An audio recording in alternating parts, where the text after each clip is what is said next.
दिसंबर 2020 से किसान आंदोलन दिल्ली के बॉर्डर्स पर चल रहा है। वह उस आंदोलन के दौरान कई प्रकार की गतिविधियां हुई। 4 फरवरी 2021 को सोशल मीडिया मॉनिटरिंग के दौरान एक गूगल डॉक्यूमेंट टूलकिट के बारे में पता लगा जो ट्विटर पर शेयर किया गया था। इस टूलकिट के एक भाग में प्रायर एक्शन के नाम से कुछ एक्शन पॉइंट्स लिखे थे, जैसे 26 जनवरी और उससे पहले हैशटैग के द्वारा डिजिटल स्ट्राइक करना, 23 जनवरी से ट्वीट स्टॉर्म शुरू करना, 26 जनवरी को फिजिकल एक्शन। इसी डॉक्यूमेंट के दूसरे भाग में भारत के सांस्कृतिक धरोहर जैसे योग और चाय को हानि पहुंचाना और भारतीय दूतावास को टारगेट करने जैसे कार्य उल्लिखित हैं। इस टूल किट में दिए गए समयबद्ध एक्शन पॉइंट और कार्यक्रम को जब दिल्ली में घटित वास्तविक घटनाक्रम के परिप्रेक्ष्य में देखा गया तो बात प्रत्यक्ष रूप से दिखी कि दिए गए एक्शन प्लान को हुबहू निष्पादित किया गया और अमल में लाया गया। इन सभी तथ्य को मद्देनज़र रखते हुए दिल्ली पुलिस ने एफआईआर नंबर 49/21 दर्ज की और साइपैट द्वारा इसका इन्वेस्टिगेशन किया जा रहा है। जांच के दौरान इस टूल किट के ऑनलाइन मौजूद स्क्रीनशॉट्स की पड़ताल की गई और जांच में पर्याप्त जानकारी मिलते ही इस टूल किट गूगल डॉक्यूमेंट की एडिटर निकिता जैकब के विरुद्ध कोर्ट से सर्च वारंट जारी कराकर केस के आईओ समेत एक टीम को मुंबई भेजा गया और तलाशी के दौरान उनसे 2 लैपटॉप और एक आईफोन मिले। जांच में यह भी बात निकल के आई कि खालिस्तानी समर्थित संगठन पोएटिक जस्टिस फॉर फाउंडेशन के एमओ धालीवाल ने अपने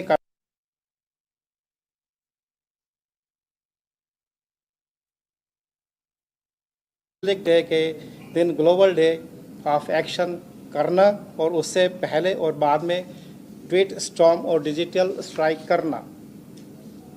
11 जनवरी 2021 को ask why India campaigners poetic justice foundation ने एक जूम मीटिंग का आयोजन किया, जिसको निकिता, शांतनु, एमओ धालीवाल व अन्य व्यक्तियों ने अटेंड किया। इस मीटिंग के दौरान निर्णय लिया गया कि इस कैंपेन को विश्व स्तर पर फैलाया जाए और धालीवाल का मकसद इस मुद्दे को बड़ा बनाना और किसानों के बीच असंतोष व गलत जानकारी फैलाना था। यहाँ तक कि एक किसान की मौत को भी गोली से हुई मौत बताया गया। सर्च में यह भी बातें सामने आई कि निकिता और उसके साथी शांतनु और दिशा ने टूल किट गूगल डॉक्यूमेंट बनाया था। शांतनु का बनाया गया ईमेल अकाउंट इसका ओनर है और यह भी बात निकल के आई कि एक व्हाट्सएप ग्रुप से जुड़े थे ये सभी, जो कि 6 दिसंबर को क्रिएट किया गया था। बेंगलुरु टीम में दिशा को इंटरोगेट किया गया और उसके फ़ोन से महत्वपूर्ण जानकारी निकालने में सफलता मिली। इस जानकारी से स्पष्ट हुआ कि दिशा ने अपने साथियों शांतनु और निकिता जैकब के साथ मिलकर टूल किट गूगल डॉक्यूमेंट को बनाया और लोगों में प्रेषित किया। दिशा की जो फ्रेंड फ्राइडे फॉर फ्यूचर नामक पर्यावरण आंदोलन से जुड़ी हैं, उसने ही ग्रेटा थनबर्ग को टेलीग्राम शांतनु और निकिता जैकब के साथ मिलकर टूल किट गूगल डॉक्यूमेंट को बनाया और लोगों में प्रेषित किया। दिशा की जो फ्रेंड फ्राइडे फॉर फ्यूचर नामक पर्यावरण आंदोलन से जुड़ी हैं, उसने ही ग्रेटा थनबर्ग को टेलीग्राम पर यह टूल किट भेजी है। शुरुआती जांच में यह भी बात पता चल रही है कि फ़ोन का काफ़ी डेटा डिलीट किया जा चुका है और दिशा के टेलीग्राम चैट से यह भी बात पता चलती है कि 3 फरवरी को ओनर्स राइट लेकर टूल किट डॉक्यूमेंट से जुड़े अकाउंट और लिंक हटा दिए गए हैं। इन तथ्यों के आधार पर दिशा को 13 फरवरी को बेंगलुरु से उनकी माता और लोकल थाने के एसएचओ की मौजूदगी में गिरफ्तार किया गया। घर वालों और उनके वकील अभिषेक शेखरी को यह बताया गया कि अभियुक्त को दिल्ली ले जाया जा रहा है। वह दिल्ली लाकर प्रोसीजर के मुताबिक उनका मेडिकल कराया गया और कोर्ट में पेश किया गया। कोर्ट में अभियुक्त पक्ष को रखने के लिए वकील मौजूद थे और यह बात कोर्ट के ऑर्डर में भी अंकित है। निकिता जैकब और शांतनु के लिए क्योंकि वे नहीं मिल पा रहे हैं और NPW जो है वो इशू कराए गए हैं और बाकी इन्वेस्टिगेशन अभी प्रोग्रेस में है। ये भी इनका एक रिहायशी स्थल है। ये एक NGO XR चैप्टर से जुड़े हुए हैं जिसमें निकिता भी जुड़ी हुई है। XR। What is the criminality in a toolkit like this?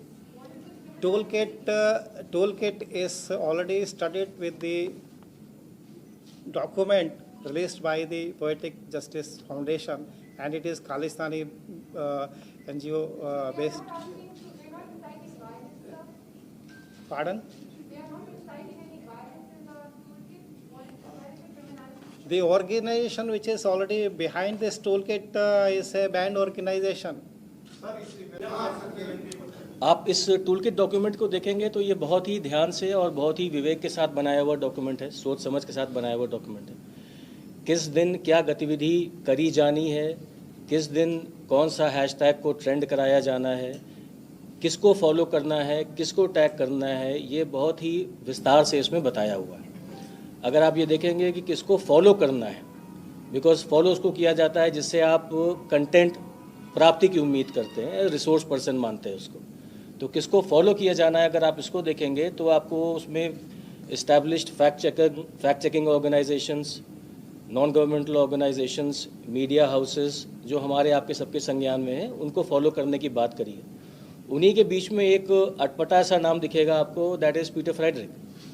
सो अब आपका सवाल ये है कि पीटर फ्रेडरिक साहब कौन है, तो इंडियन सिक्योरिटी इस्टेब्लिशमेंट इनको जानता है 2005-6-7 से। इनका नाम उभरा था, एक भजन सिंह भिंडर साहब हैं, BS भिंडर एलियस इकबाल चौधरी, जो ISI की K2 डेस्क के बहुत पुराने प्रोपोनेंट रहे। उनके साथी होने की वजह से इनका नाम 2006-7 से इंडियन सिक्योरिटी एजेंसीज़ के रडार पे रहा है।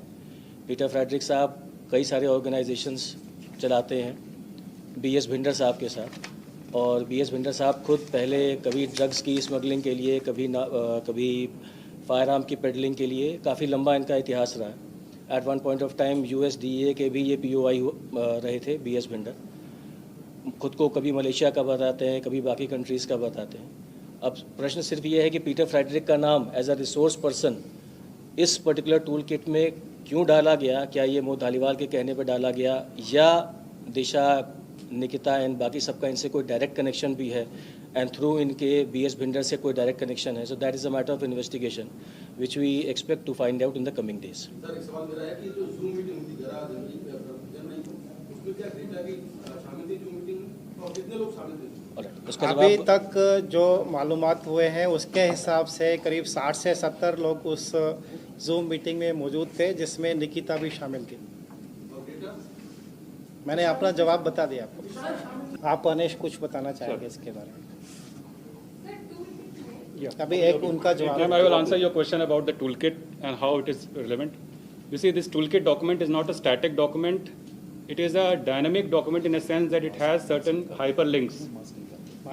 In fact, if you go through this document, you will find large number of hyperlinks are there. These hyperlinks are links to various Google Drives, Google Docs, and websites.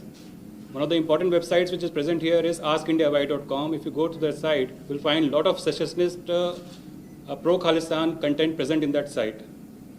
So this document in itself, from bare reading, we can find there is an action plan, and when you go dig deep into it, and a person who is interested, who has been provided with this document, he goes through this document, that person can access all these data, and in the first instance, this document was not shared in public. That thing has to be kept in mind. It was accidentally shared.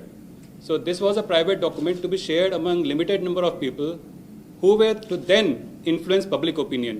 So the question that you asked, that why these people were brought into the fold, and what role people like Nikita and Disha played. You see, having global icons to follow this whole thing, to propagate it further, and this false narrative, this falsehood that was propagated through this, the pro-Khalistani agenda that was propagated through this, having that being pushed by global icons in the guise of something else, is something which these people try to do. They use their leverage and their prior contacts which was based on earlier interaction, earlier agendas, to push this whole thing. So this is a live, this is a dynamic document. It has several hyperlinks, and through these hyperlinks, the agenda was being pushed by Poetic Justice Foundation and its founders, Mo Dhaliwal and others. Mr. Roy, sir, one question. Sir, was Greta, or for that matter, Rihanna, they think aware of the fact that they are being misled by Mo Dhaliwal, or they just put it because it was You see, all this is matter of investigation. The document itself speaks for itself. So this document is there. Whosoever digs deep into it can find all this kind of sessions literature into it. clear who gave this